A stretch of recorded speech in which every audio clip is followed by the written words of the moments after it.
ថ្ងៃនេះបានសម្លប្រហើរបងប្អូនសម្លប្រហើរហើយសម្លប្រហើរនេះគឺខ្ញុំប្រើត្រីបងប្អូនគឺត្រីអណ្ដែងមកត្រីអណ្ដែងយើងទិញពីផ្សារមកចំនួន2ក្បាលឆ្អិនស្រាប់បងប្អូនហើយបន្លែយើងនេះគឺយើងទិញនៅផ្សារដែរបាទយើងប្រើបន្លែបន្លែផ្អែមបន្លែផ្ទីក៏ដូចជាបាទល្ហុងបងប្អូនគឺយើងប្រហើរនេះគឺមួយឆ្នាំងពេញបងប្អូនហើយសម្លនេះគឺស្លបាទស្ល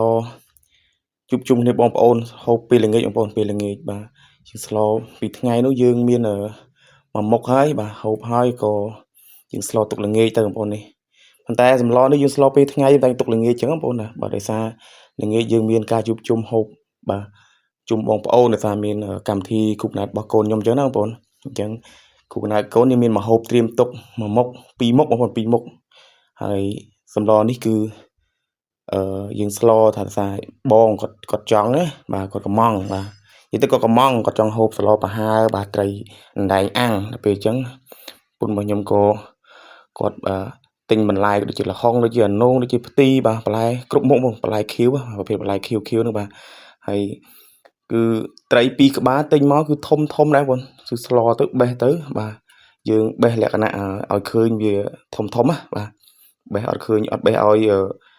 ទូចទេយើងបេះឲ្យធំបាទគឺឃើញទាំងដំណងបងហើយឥឡូវឃើញថាចិត្តឆ្អិនបងប្អូនស្លប្រហើរមួយផ្លែតបាទប្រភេទបន្លែនឹងមួយផ្លែតទេបាទឥឡូវគឺអ្នកបើកឆាកភ្លុកគឺខ្ញុំខ្ញុំអ្នកភ្លុកបងប្អូនបាទភ្លុកហើយភ្លុកហើយគឺយើងទុកល្ងាចបងប្អូនទុកល្ងាចពូសម្លនេះគឺស្លហើយហូបហើយបងប្អូនយើងហូបហើយអញ្ចឹងហូបបាយថ្ងៃត្រង់ហើយយើងស្លទុកល្ងាចបាទពូមានកម្មវិធីគូកណាតគុណរបស់ខ្ញុំបាទហើយវីដេអូគូកណាតនោះខ្ញុំមកបានថតដែរតែដឹងពីយ៉ាងណាចាំមើលខ្ញុំកាត់សាកមើលមកកាត់ហើយបាទបានប៉ុណ្ណាចាំខ្ញុំបង្ហាញបងប្អូនទៀតបាទហើយ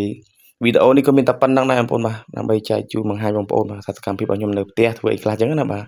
ដេអូ